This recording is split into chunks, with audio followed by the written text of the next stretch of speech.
Hi అండి, welcome to smart kitchen. ఈరోజు మన కిచెన్లో పప్పు మామిడికాయ చేసుకుందామండి. ముందుగా కుక్కర్లో 2 కప్పుల ఎర్ర కందిపప్పు తీసుకోవాలి. మసూర్ దాల్ అంటారు కదండి, అది శుభ్రంగా కడిగి తీసుకోవాలి. మీడియం సైజ్ మామిడికాయలు 2 తీసుకోవాలి. చెక్కు తీసుకొని ముక్కలుగా కోసుకోవాలి. 5 పచ్చిమిర్చి, 2 ఆనియన్స్ కట్ చేసుకోవాలి. 1 స్పూన్ పసుపు వేసుకోవాలి. ఈ ముక్కలకు సరిపడా వాటర్ వేసుకోవాలి. కుక్కర్లో అన్నీ కలిపి పెట్టకూడదండి, పప్పు సరిగా ఉడకదు. ఇలా వేరే బౌల్లో వేసుకొని పెట్టుకోవాలి. కుక్కర్ మూత పెట్టుకొని స్టవ్ వెలిగించి స్టవ్ పైన పెట్టుకోవాలి. ఒక 4-5 విజిల్లు వస్తే సరిపోతుందండి.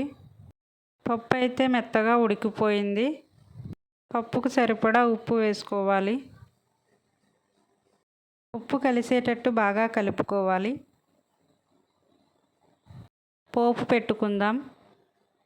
కరివేపాకు, జీలకర్ర, ఎండుమిర్చి, వెల్లుల్లి రెబ్బలు. స్టవ్ వెలిగించి ప్యాన్ పెట్టుకోవాలి. ఆయిల్ వేసుకోవాలి. వెల్లుల్లి రెబ్బలు వేసుకోవాలి. వెల్లుల్లి బాగా వేగిన తర్వాత కరివేపాకు, ఎండుమిర్చి, జీలకర్ర కూడా వేసుకోవాలి.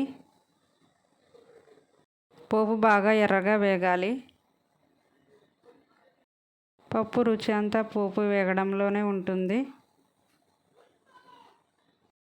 పోపు అయితే వేగిపోయిందండి. పప్పులో వేసేసుకోవాలి.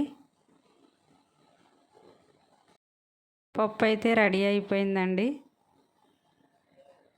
నోటికి పుల్ల పుల్లగా చాలా రుచిగా ఉంటుందండి ఈ పప్పు. సర్వింగ్ బౌల్లోకి తీసుకోవాలి. గ్యాస్, యాసిడిటీ ఇలాంటి సమస్యలు ఏమీ ఉండవండి ఈ పప్పులో. మీరు కూడా ట్రై చేయండి.